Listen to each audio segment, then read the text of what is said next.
In an attempt to resolve the so-called comfort women issue, civic groups from the two Koreas will meet soon to discuss ways to counter Japan's denial of its wartime crimes. Our Hwang Sung-hee has the details. In a rare show of cooperation, civic groups from the two Koreas will seek ways to demand Japan issue an official apology for its wartime sexual enslavement of women in the early 20th century.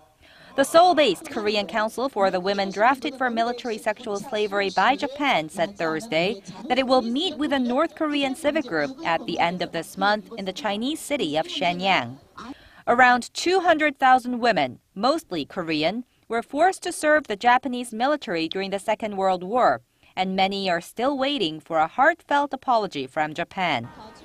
The planned conference will be the first time in 8 years for the Koreas to put their heads together on the matter. An official at Seoul's Unification Ministry said the South Korean civic group proposed to counter Japan's ongoing denial of its wartime crimes together, and that the North agreed. 24 South Koreans, including one survivor of Japan's military sexual slavery, will meet 10 North Korean representatives. Meanwhile, a diplomatic source said Wednesday that a Japanese government official met with a human rights activist taking care of the Korean victims for the first time last week in Seoul. The Japanese government initially asked to meet with the comfort women to determine their demands ahead of a government-level meeting between Seoul and Tokyo next month. The Japanese official reportedly said Tokyo wants to resolve the diplomatic feud, stressing Prime Minister Shinzo Abe showed his sincerity about the matter by stating his willingness to uphold Japan's landmark 1993 apology to the comfort women.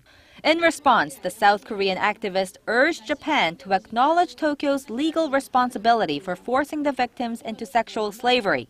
The activist also said the Japanese leader should apologize to the victims on the international stage. Hwang Sung-hee, Arirang News.